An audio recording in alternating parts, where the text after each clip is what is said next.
Hello दोस्तों, नमस्ते। मैं शीला शर्मा आज एक गजली गीत आप लोगों को दोस्तों सुनाऊंगी। आप लोग उससे फुल आवाज़ करके दोस्तों सुनना। तो आदमी के ऊपर है, पति के। आइए सुनिए। आप लोग उसे फुल आवाज़ करके दोस्तों सुनना। आप सबको अच्छा लगे तो लाइक, शेयर, सब्सक्राइब, कमेंट ज़रूर करना और ज़्यादा से ज़्यादा लोगों के पास शेयर करना दोस्तों। आइए हमारी आवाज़ में आप लोग गीत को सुनिए। तोहरे संझवई से लागे घाई पिया, कौन करी दवाई पियाना।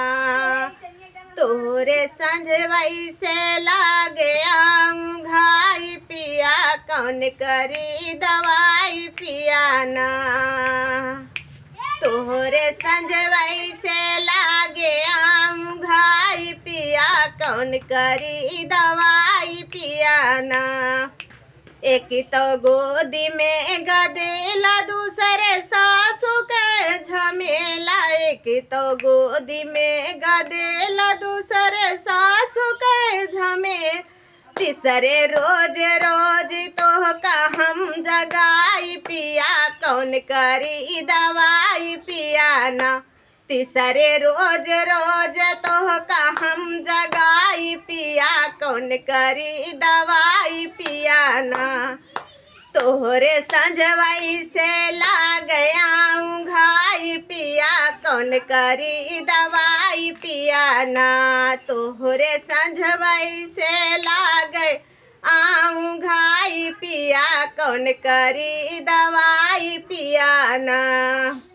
एक तो खाना हम बनाई, दूसरे सब का खियाई। एक तो खाना हम बनाई, दूसरे सब का खियाई। तीसरे रोज रोज तो का हम जगाई पिया, कौन करी दवाई पियाना।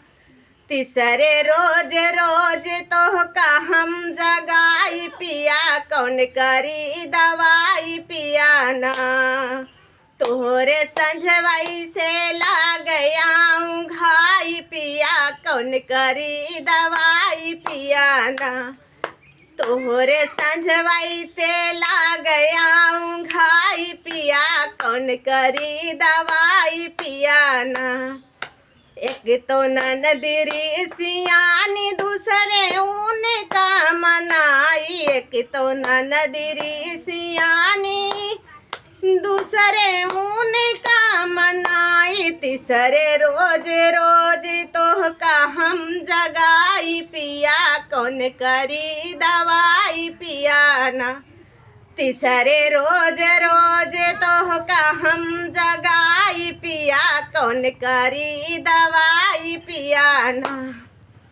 तोहरे संझवई से लागया घाई पिया, कौन करी दवाई पियाना। तोहरे संझवई से लागया घाई पिया, कौन करी दवाई पियाना। एक तो धान के लगवाई, दूसरे खेत की सिंचाई। एक तो धान के लगवाई, दूसरे खेत की सिंचाई। तीसरे रोज रोज तो का हम जगाई पिया, कौन करी दवाई पियाना। तीसरे रोज रोज तो का हम जगाई पिया, कौन करी दवाई पियाना। तोहरे संझवई से लागया घाई पिया, कौन करी दवाई पियाना। तोहरे संझवई से लागया घाई पिया, कौन करी दवाई पियाना। दोस्तों, गीत जैसा लगा हो कमेंट करके बताना।